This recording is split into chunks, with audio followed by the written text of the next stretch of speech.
বন্ধ করো। টানটানা, তোমার ব্রাইডাল মেকআপ কমপ্লিট। এবার একবার আয়নাতে দেখো তোমাকে কেমন লাগছে। ও মাই গড, আমাকে কি সুন্দর লাগছে। থ্যাংক ইউ সো মাচ দিদি, thank you so much. Welcome. এবার আমার পেমেন্টটা করে দেন। ও হ্যাঁ, কত টাকা জানো? কেন, আপনি কি জানেন না? 10,000 টাকা। একটু কম নিব না? না, একটুও টাকা কম হবে না। তুমি যেমন মেকআপ চেয়েছো আমি একেবারে তেমন মেকআপ করে দিয়েছি। ডাইনির মতো ভুরু, এরোপ্লেনের মতো চোখ, আর শুয়োরের মতো ঠোঁট, যা চেয়েছো আমি তাই করে দিয়েছি। আবার কম কিসের? আচ্ছা দিচ্ছি, দাঁড়াও। এত সুন্দর মেকআপ করে আবার টাকা কম দিবে? বলছি দিদি, আমাকে একটু ফটোশুট করে দিবা না?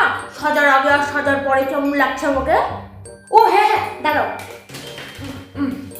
হ্যাঁ, চোখ বন্ধ করো আর খুলো।